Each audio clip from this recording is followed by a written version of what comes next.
राम राम नमस्कार। हम किरण उपाध्याय अपना चैनल पर और सबके बहुत बहुत स्वागत करतनी। आज बहुत सुंदर एगो कृष्णा जी के भजन सुनावतनी। पसंद आई तो लाइक सब्सक्राइब जरूर करब। सभे कमेंट के माध्यम से बताइब सभे कैसन लागल। पूरा सपोर्ट करी सभे, पूरा शेयर करी सभे। चली सुनल जा। अरे हरियर हरियर बासावा के हरियर बसुड़िया कान्हा बजावे हो लगले ना, कान्हा बजावे हो लगले ना। मन मोहनी हो बसुड़िया कान्हा बजावे हो लगले ना। मन मोहनी हो बसुड़िया कान्हा बजावे हो लगले ना। बसुड़ी के आवाज सुनी सरस्वती मैया अइली, मैया मगन हो गइली ना, मैया मगन हो गइली ना। देखी के कान्हा के हो सूरतिया मैया मगन हो गइली ना। देखी के कान्हा के हो सूरतिया मैया मगन हो गइली ना।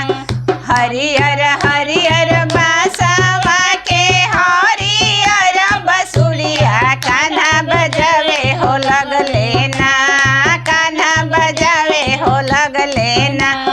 मन मोहनी हो बसुड़िया कान्हा बजावे हो लगले ना। मन मोहनी हो बसुड़िया कान्हा बजावे हो लगले। बसुरी के आवाज सुनी लक्ष्मी मैया अइली, मैया मगन हो गइली ना, मैया मगन हो गइली ना। देखी के कान्हा के हो सूरतिया मैया मगन हो गइली ना। देखी के कान्हा के हो सूरतिया मैया मगन हो गइली ना। हरियर हरियर बासावा के हरियर बसुड़िया कान्हा बजावे हो लगले ना, कान्हा बजावे हो लगले ना।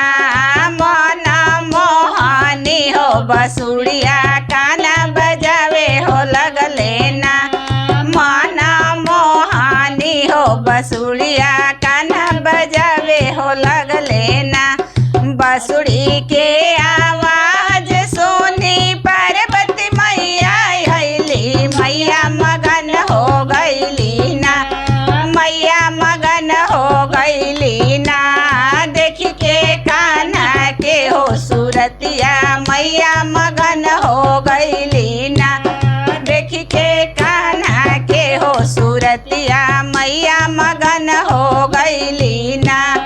हरियर हरियर बासावा के हरियर बसुड़िया कान्हा बजावे हो लगले ना, कान्हा